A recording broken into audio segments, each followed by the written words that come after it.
नमस्कार दोस्तों, मैं विशाल ठाकरे आपका चैनल पर स्वागत करता हूं और उम्मीद करता हूं कि आप सब लोग भी स्वस्थ होंगे, सुरक्षित होंगे। दोस्तों, कहानी में आगे चले उससे पहले अगर आप चैनल पर नए हैं तो कृपया चैनल को सब्सक्राइब कर लीजिए और बेल आइकन प्रेस कर दीजिए आने वाले वीडियो की नोटिफिकेशन के लिए। और कहानी में लास्ट तक बने रहे और कहानी के बारे में आपकी क्या राय है कमेंट करके जरूर बताएं। तो चलिए दोस्तों, अब आपका समय नहीं लेते हैं और चलते हैं आज की कहानी पर। अब से हम चैनल पर एक नया कंटेंट शुरू कर रहे हैं जिसमें आपकी जो भी कमेंट होंगे उनके जवाब वीडियो के लास्ट में दिए जाएंगे। तो आपके वारदात के बारे में जो भी राय है वो कमेंट करके जरूर बताएं ताकि आपके कमेंट के जवाब मैं वीडियो के लास्ट में जरूर दे सकूं। तो चलिए दोस्तों, अब कहानी शुरू करते हैं। सरदार अमरजीत की करोड़ों की दौलत हथियाने के लिए रोहित चोपड़ा और स्वर्ण सिंह ने ऐसा षड्यंत्र रचा था कि अगर वे अपनी योजना में सफल हो जाते तो आज उनकी जगह अमरजीत मृतक के बेटे सलाखों के पीछे होते। सुबह के नाश्ते पर आने की कोई बात ही नहीं थी, लेकिन दोपहर का खाना खाने से पहले ज्ञान कौर काफी देर तक अपने पति अमरजीत सिंह की राह देखती रहीं। धीरे धीरे 3 बज गया और अमरजीत सिंह घर नहीं आए तो उन्हें थोड़ी चिंता हुई। ये स्वाभाविक भी था। वह सोचने लगी, सरदार जी ने रात में न आने की बात की थी, सुबह भी नहीं आए तो कोई बात नहीं थी। अब वह खाना खाने भी नहीं आए, जबकि वह खाना समय पर ही खाते थे। आज वह बिना बताए कहाँ चले गए? कहीं कोई जमीन तो देखने नहीं चले गए या फिर किसी जमीन के कागज बनवाने तो नहीं चले गए? काम में फंसे होने की वजह से बता नहीं पाए होंगे। ज्ञान कौर ने 3-4 बार अमरजीत सिंह के मोबाइल पर फोन किया था, लेकिन संपर्क नहीं हो सका था। तरह तरह की बातें सोचते हुए ज्ञान कौर ने खाना खाया और आराम करने के लिए लेट गईं। सरदार जी के बारे में ही सोचते हुए वह सो गईं तो शाम को उठी। उस समय भी सरदार अमरजीत सिंह घर नहीं लौटे थे। शाम को ही नहीं, रात बीत गई और सरदार जी लौटकर नहीं आए। कई बार ज्ञान कौर के मन में आया कि सरदार जी के घर न आने की बात वह अपने बड़े बेटे गुरचरण सिंह को बता दें, लेकिन उनके मन में आता कि बच्चे बेवजह ही परेशान होंगे। सरदार जी कोई बच्चे तो हैं नहीं कि गायब हो जाएंगे। 70 साल के स्वस्थ और समझदार आदमी हैं। वह ऐसे हैं कि खुद ही दूसरों को गायब कर दें, उन्हें कौन गायब करेगा? इसी ओहापोह और असमंजस की स्थिति में ज्ञान कौर का वह दिन भी बीत गया। जब दूसरी रात भी सरदार अमरजीत सिंह घर नहीं लौटे तो ज्ञान कौर ने परेशान होकर अगली सुबह यानी 27 अगस्त 2013 को गांव में रह रहे अपने बड़े बेटे गुरचरण सिंह के पास खबर भेजने के साथ बाघा बॉर्डर पर ड्यूटी कर रहे छोटे बेटे गुरदीप सिंह को भी फोन द्वारा सरदार अमरजीत सिंह के 2 दिनों से घर न आने की सूचना दे दी। गुरदीप सिंह भारतीय सेना की 69 आर्म्स बटालियन में सिपाही था। इन दिनों वह बाघा बॉर्डर पर तैनात था। मां से पिता के 2 दिनों से घर न आने की जानकारी मिलते ही गुरदीप सिंह छुट्टी लेकर गांव आया और सबसे पहले भाई को साथ लेकर थाना सदर जाकर अपने पिता के गायब होने की सूचना देकर गुमशुदगी दर्ज करा दी। इसके बाद दोनों भाई पिता की तलाश में जुट गए। सरदार अमरजीत सिंह लुधियाना के थाना सदर के अंतर्गत आने वाले गांव झांदे में रहते थे। काफी और उपजाऊ जमीन होने की वजह से गांव में उनकी गिनती बड़े जमींदारों में होती थी। गांव के बीचों बीच उनकी महलनुमा शानदार कोठी थी, जिसमें वह पत्नी ज्ञान कौर और 2 बेटों गुरचरण सिंह और गुरदीप सिंह के साथ रहते थे। दोनों बेटे पढ़ाई के साथ साथ खेती में भी बाप का हाथ बटाते थे। बड़ा बेटा गुरचरण सिंह पढ़ाई पूरी करके जमीनों की देखभाल करने लगा तो छोटा गुरदीप सिंह भारतीय सेना में भर्ती हो गया। गुरचरण सिंह और गुरदीप सिंह कामधाम से लग गए तो सरदार अमरजीत सिंह ने उनकी शादियां कर दी। उनकी भी अपनी संतानें हो गई थीं। इस तरह उनका भरा पूरा खुशहाल परिवार हो गया था। वैसे भी धन दौलत की उनके पास कोई कमी नहीं थी, लेकिन जब देहातों का शहरीकरण होने लगा तो उन्होंने अपनी काफी जमीनें करोड़ों रुपए में बेचकर इसके बदले बरनाला में उन्होंने दोगुनी जमीन खरीदकर बटाई पर दे दी। बाकी पैसों से उन्होंने प्रॉपर्टी डीलर का काम शुरू कर दिया। अमरजीत की जमीनों, मंडियों और आढ़त आदि का सारा काम बड़ा बेटा गुरचरण सिंह देखता था, जबकि अमरजीत सिंह अपने प्रॉपर्टी डीलर वाले काम में व्यस्त रहते थे। इसके लिए उन्होंने गांव के बाहर लगभग 500 वर्ग गज में एक आलीशान ऑफिस और कोठी बनवा रखी थी। वह अपनी पत्नी ज्ञान कौर के साथ उसी में रहते थे, जबकि परिवार के अन्य लोग गांव वाली कोठी में रहते थे। अमरजीत सिंह का इधर 2.5-3 सालों से बगल के गांव थरीके के रहने वाले स्वर्ण सिंह के साथ कुछ ज्यादा ही उठना बैठना था। वैसे तो स्वर्ण सिंह मोगा का रहने वाला था, लेकिन उसने और उसके भाई गुरचरण सिंह ने मोगा की सारी जमीन बेचकर उत्तर प्रदेश के पृथ्वीपुर में काफी जमीन खरीद ली थी, जिसकी देखभाल गुरचरण सिंह भाई स्वर्ण सिंह के साले कुलविंदर सिंह के साथ करता था, जबकि स्वर्ण सिंह थरीके में रहते हुए प्रॉपर्टी का काम करता था। ऐसे में जब उसे पता चला कि झांदे गांव के रहने वाले अमरजीत सिंह का प्रॉपर्टी का बड़ा काम है तो वह उनके पास भी आने जाने लगा। उसने उनसे 3-4 प्लाटों के सौदे भी करवाए, जिनसे उन्हें अच्छा खासा लाभ मिला। उन्होंने स्वर्ण सिंह का पूरा कमीशन तो दिया ही, लेकिन इसके बाद से उन्हें उस पर पूरा भरोसा हो गया था। साथ साथ खाना पीना होने लगा तो दोनों में मित्रता भी हो गई। इसके बाद अमरजीत सिंह का कोर्ट कचहरी जाकर कागजात बनवाने और प्लाट वगैरह दिखाने का ज्यादातर काम स्वर्ण सिंह ही करने लगा। उसी बीच स्वर्ण सिंह ने अमरजीत सिंह की मुलाकात अमित कुमार से करवाई। अमित ने उन्हें बताया था कि वह गोल्ड मेडलिस्ट वकील है, लेकिन वह वकालत न करके प्रॉपर्टी का बड़ा काम करता था। वह छोटे मोटे नहीं, बड़े सौदे करता और करवाता था। अमित कुमार ने अमरजीत सिंह से इस तरह बातें की थी कि वह उससे काफी प्रभावित हुए थे। इसके बाद अमित कुमार ने अमरजीत सिंह को 2-3 प्लाट भी खरीदवाए थे, जिन्हें बेचकर अमरजीत सिंह ने अच्छा खासा लाभ कमाया था। स्वर्ण सिंह की ही तरह अमरजीत सिंह अमित कुमार पर भी विश्वास करने लगे थे।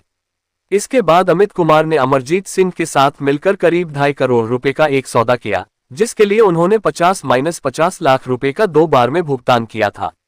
इस सौदे में स्वर्ण सिंह गवाह था, लेकिन इतने बड़े सौदे की अमरजीत सिंह के घर के किसी भी सदस्य को कोई जानकारी नहीं थी। बहरहाल अमरजीत सिंह के गायब होने के बाद उनके दोनों बेटे गुरदीप सिंह और गुरचरण सिंह हर संभावित जगह पर उनकी तलाश करते रहे, लेकिन उनका कहीं पता नहीं चल रहा था। ऐसे में ही किसी दिन उनकी मुलाकात गांव के ही कृपाल सिंह से हुई तो उसने उन्हें बताया कि जिस दिन से सरदार जी गायब हैं, उस दिन सुबह वह खेतों पर जा रहा था तो उसने उन्हें स्वर्ण सिंह और उसकी पत्नी सुखमीत कौर के साथ देखा था। उस समय वह काफी नशे में लग रहे थे। उसके पूछने पर सुखमीत कौर ने बताया था कि वे सरदार जी को अपने भाई की जमीन दिखाने यूपी ले जा रहे हैं। उस समय वे लोग ब्रह्म कुमारी सदन के मोड़ पर खड़े थे।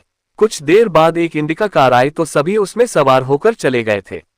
कृपाल सिंह से मिली जानकारी चौंकाने वाली थी, क्योंकि पिता के स्वर्ण सिंह के साथ जाने की बात उन्हें बिल्कुल पता नहीं थी। स्वर्ण सिंह ने भी यह बात नहीं बताई थी। इसके अलावा अमरजीत सिंह के ऑफिस से 2.5 करोड़ रुपए की जमीन के सौदे के कागजात भी मिल गए थे, जिन्हें देखकर दोनों भाइयों ने अंदाजा लगाया कि कहीं इसी 2.5 करोड़ रुपए की जमीन के लिए तो उनके पिता का अपहरण नहीं किया गया। इसके बाद गुरचरण सिंह और गुरदीप सिंह को लगा कि अब समय बेकार करना ठीक नहीं है। दोनों भाई थाना सदर के थाना प्रभारी अमनदीप सिंह बरार से मिले और उन्हें पूरी बात बताए। चूंकि अमरजीत सिंह ग्रेवाल बड़े और जाने माने आदमी थे, सो अमनदीप सिंह बरार ने गुरदीप सिंह के बयान के आधार पर ही अमरजीत सिंह के मामले को अपराध संख्या 124/2013 पर भादमवी की धारा 364-120 के तहत दर्ज कर मामले की सूचना उच्चाधिकारियों को देकर खुद ही इसकी जांच शुरू कर दी। थाना प्रभारी अमनदीप सिंह बरार ने स्वर्ण सिंह और उसकी तलाश के लिए एक टीम बनाई, जिसमें ASI Rampal Singh, Davinder Singh, Mukhtiar Singh, head constable Kulwant Singh, Harpal Singh, Sukhwinder Singh और तलविंदर सिंह को शामिल किया। अगले ही दिन इस पुलिस टीम ने मुखबिरों की सूचना पर लुधियाना के बाहरी क्षेत्र से स्वर्ण सिंह और उसकी पत्नी सुखमीत कौर को कार सहित गिरफ्तार कर लिया। थाने लाकर इनसे पूछताछ की जाने लगी तो इन्होंने अमरजीत सिंह के साथ यूपी जाने की बात से साफ मना कर दिया। उनका कहना था कि उन्होंने अमरजीत सिंह को जगरांव के निकट एक जमीन दिखाकर उनके घर छोड़ दिया था। पुलिस टीम ने लाख कोशिश की, लेकिन वे अपने बयान पर अड़े रहे। इधर थाना पुलिस पूछताछ में लगी थी तो दूसरी ओर गुरदीप सिंह जीटी रोड स्थित शंभू बॉर्डर के टोल टैक्स नाका से सीसीटीवी की फुटेज ले आया।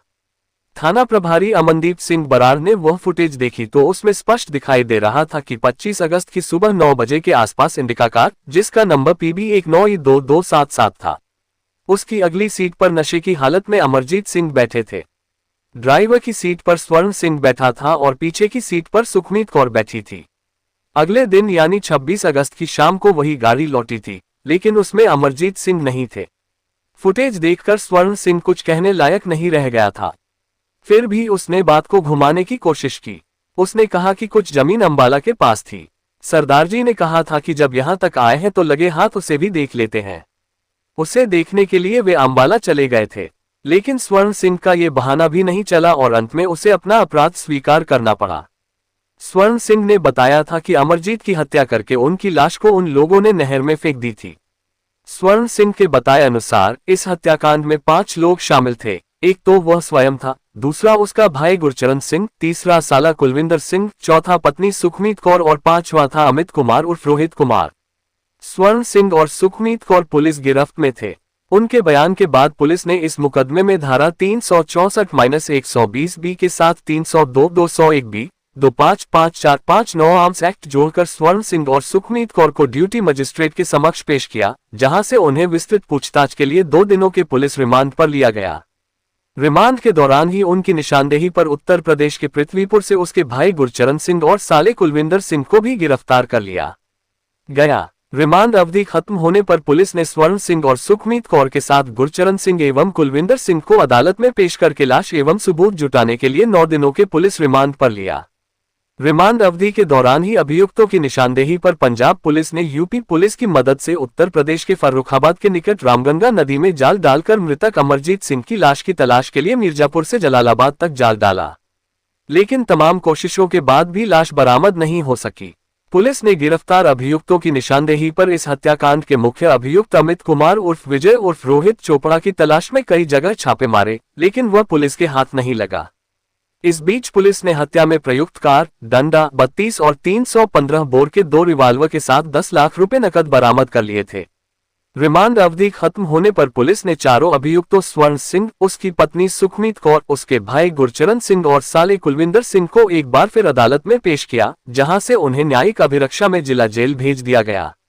गिरफ्तार चारों अभियुक्तों से की गई पूछताछ में अमरजीत सिंह की हत्या की जो कहानी सामने आई वह ठगी, बेईमानी, ईर्ष्या और उच्च महत्वाकांक्षा की पृष्ठभूमि पर तैयार की गई थी। सही बात तो ये थी कि इस हत्याकांड की पृष्ठभूमि काफी पहले ही तैयार कर ली गई थी।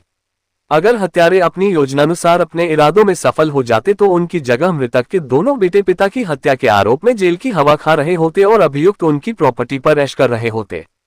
अभियुक्त स्वर्ण सिंह और उसका साला कुलविंदर सिंह शुरू से जमीन जायदाद के फर्जी काम करते आ रहे थे, पर ज्यादा पढ़े लिखे न होने की वजह से वे छोटी मोटी ठगी तक ही सीमित थे। लेकिन रोहित कुमार यानी अमित कुमार से मिलने के बाद उनके पर निकल आए थे। उसी के कहने पर वे किसी बड़े काम की तलाश में लग गए थे। इसी तलाश में अमरजीत सिंह पर उनकी नजर जम गई थी। इस पूरे खेल का मास्टरमाइंड अमित कुमार उर्फ विजय कुमार उर्फ रोहित कुमार था, जिसका असली नाम रोहित चोपड़ा था।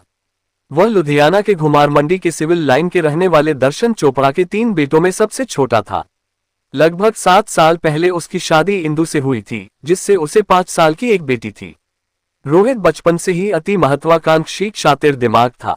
LLB करने के बाद तो उसका दिमाग शैतानी करामातों का घर बन गया था। वह रातों दिन अपराध करने और उससे बचने के उपाय सोचता रहता था। स्वर्ण सिंह से मिलने के बाद जब उसे अमरजीत सिंह की दौलत, जमीन जायदाद और पारिवारिक पृष्ठभूमि के बारे में पता चला तो वह स्वर्ण सिंह के साथ मिलकर उनकी प्रॉपर्टी और रुपए हथियाने के मंसूबे बनाने लगा। एक तरह से स्वर्ण सिंह रोहित चोपड़ा के लिए मुखबिर का काम करता था। रोहित को जब स्वर्ण से पता चला कि अमरजीत सिंह बेटों से ज्यादा वास्ता नहीं रखता तो उसे अपना काम आसान होता नजर आया। स्वर्ण सिंह ने उसे बताया था कि एक बेटा भारतीय सेना में है तो दूसरा जमीनों की देखभाल करता है। इसके बाद रोहित कुमार ने अमरजीत सिंह का माल हथियाने की जो योजना बनाई, उसके अनुसार सबसे पहले उनकी ओर से डिप्टी कलेक्टर को एक पत्र लिखवाया गया, जिसमें उसने लिखवाया था कि मेरे दोनों बेटे गुरदीप सिंह और गुरचरण सिंह मेरे कहने में नहीं हैं। वे मेरी जमीन जायदाद हड़पने के चक्कर में मेरी हत्या करना चाहते हैं। अमरजीत सिंह शराब पीने के आदी थे और अभियुक्तों पर पूरा विश्वास करते थे। यही वजह थी कि शराब पीने के बाद वह उनके कहने पर किसी भी कागज पर हस्ताक्षर कर देते थे। डिप्टी कलेक्टर के नाम पत्र लिखवाने के बाद उन्होंने अमरजीत सिंह की हत्या की योजना बना डाली थी। लेकिन समस्या ये थी कि अमरजीत सिंह के पास अपना लाइसेंसी हथियार था। जरा भी संदेह या चूक होने पर उन लोगों की जान जा सकती थी। इसलिए वे मौके की तलाश में रहने लगे। मई के अंतिम सप्ताह में उन्हें मौका मिला। अमरजीत सिंह अपने किसी मिलने वाले की जमीन के झगड़े का फैसला कराने सिंधवा वेट जगरांव गए हुए थे। घर में भी उन्होंने यही बताया था। रोहित कुमार ने सोचा कि अगर बाहर से ही अमरजीत सिंह को कहीं ले जाकर हत्या कर दी जाए तो किसी को उस पर संदेह नहीं होगा। उसने स्वर्ण सिंह से सलाह करके अमरजीत सिंह को फोन किया। जमीन का एक बढ़िया टुकड़ा बिक रहा है, अगर आप देखना चाहें तो मैं आपके पास आऊं। लेकिन अमरजीत सिंह ने जाने से मना कर दिया। इस तरह रोहित कुमार और स्वर्ण सिंह की यह योजना फेल हो गई। वे एक बार फिर मौका ढूंढने लगे। इसी बीच उन्होंने अमरजीत को 2.5 करोड़ रुपए में एक जमीन खरीदवा दी।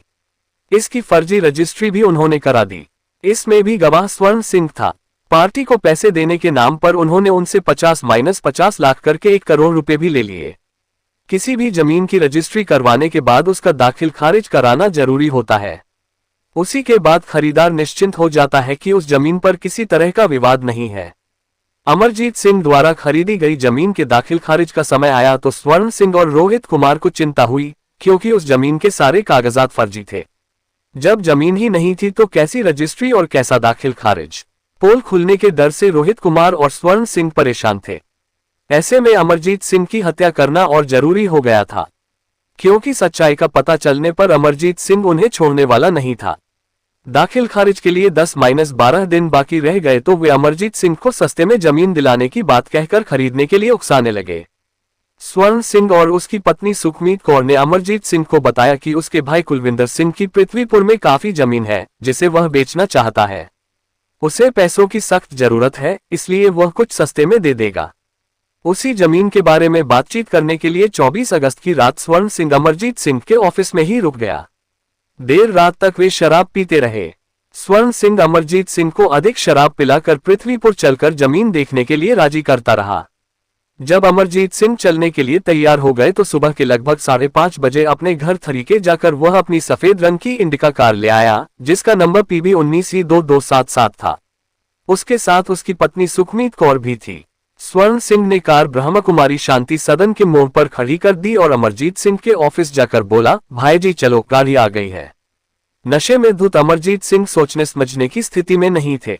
वह उठे और जाकर कार में बैठ गए। उसी समय गांव के कृपाल सिंह ने उन्हें इंडिका कार में स्वर्ण सिंह के साथ जाते देख लिया था।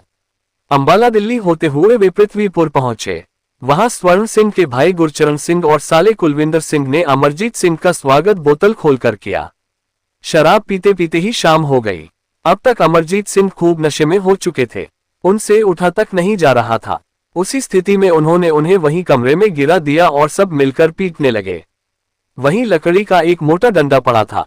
स्वर्ण सिंह उसे उठाकर अमरजीत सिंह की गर्दन और सिर पर वार करने लगा।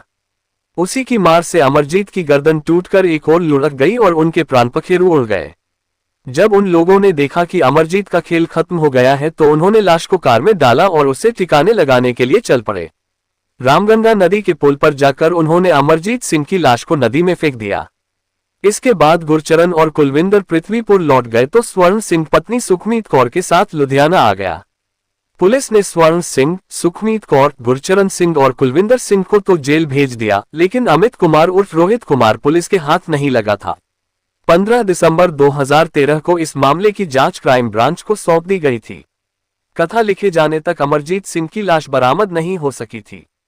दोस्तों, कहानी को लास्ट तक सुनने के लिए आपका तहे दिल से धन्यवाद। उम्मीद है कि कहानी में कुछ भी ऐसा नहीं होगा जो आपको अटपटा लगा हो। कहानी के बारे में आपकी क्या राय है कमेंट करके जरूर बताएं, क्योंकि आपके कमेंट्स मेरे लिए बहुत मायने रखते हैं। तो चलिए दोस्तों, मिलते हैं फिर कल एक नई क्राइम की सच्ची कहानी के साथ। तब तक के लिए अपना ख्याल रखें। जय हिंद दोस्तों, जय भारत।